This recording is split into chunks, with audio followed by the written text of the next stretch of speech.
السلام علیکم ورحمۃ اللہ وبرکاتہ۔ نحمده ونصلي على رسوله الكريم، اما بعد، اعوذ باللہ من الشیطان الرجیم، بسم اللہ الرحمن الرحیم۔ ان هذا القرآن يهدي للتي هي اقوم، صدق اللہ العظیم۔ وقال النبی صلی اللہ علیہ وسلم ان الملائکۃ لتضع اجنحتها لطالب العلم، وقال النبی صلی اللہ علیہ وسلم طلب العلم فریضۃ علی کل مسلم ومسلمہ، او کما قال علیہ الصلاۃ والتسلیم۔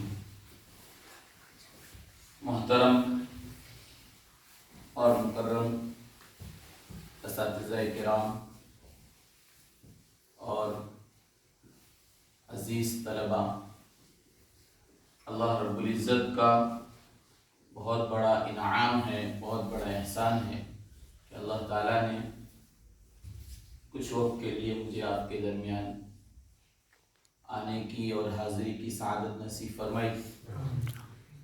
آپ حضرات میرے چہرے سے واقف ہی ہیں، بار بار آتا رہتا ہوں آپ لوگوں کو پریشان کرنے کے لیے۔ اللہ تعالیٰ نے ہمارے اور آپ کے یہاں پر بار بار ملنے کی اور آنے کی اگر ہم وجہ دیکھیں تو کوئی وجہ نہیں سوائے ایک وجہ کے، اور وہ وجہ کیا ہے؟ اللہ رب العزت کی کتاب عظیم قرآن پاک کی نسبت۔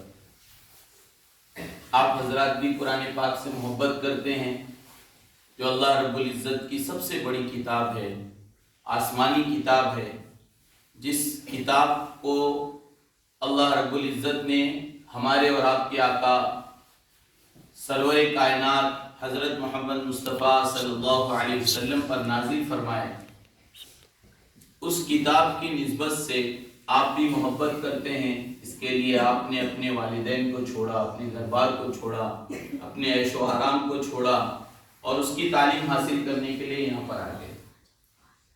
اور ہم بھی اور آپ کی یہ تمام اساتذہ کرام بھی قرآن پاک سے محبت کرتے ہیں، اس کے لیے اس کی صحیح تعلیم دینے کے لیے، اس کو سکھانے کے لیے، اور جناب نبی پاک صلی اللہ علیہ وسلم جس طرح اپنے صحابہ کرام رضی اللہ تعالیٰ عنہ اجمعین کا حلقہ لگا کر ان کو قرآن پاک کی تعلیم دیا کرتے تھے، اسی طرح ہم بھی یہاں پر آ کر اس چیز کو برقرار رکھنے کی حتی الامکان کوشش کرتے ہیں۔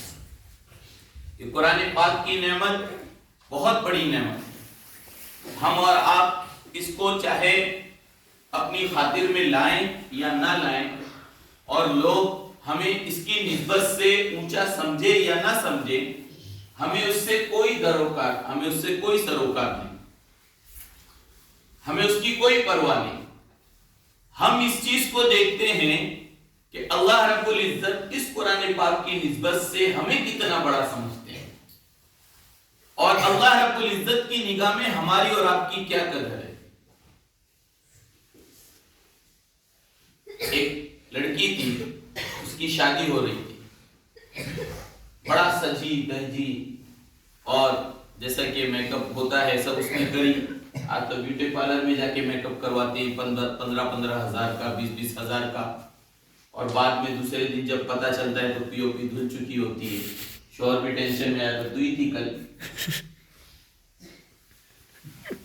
چہرہ بدل جاتا ہے نا تو شوہر بھی ٹینشن میں آ جاتا ہے، تو ہی تھی کل، ارے کل تو الگ لگ رہی تھی، کل امریکہ لگ رہی تھی، آج ساؤتھ افریقہ لگ رہی ہے۔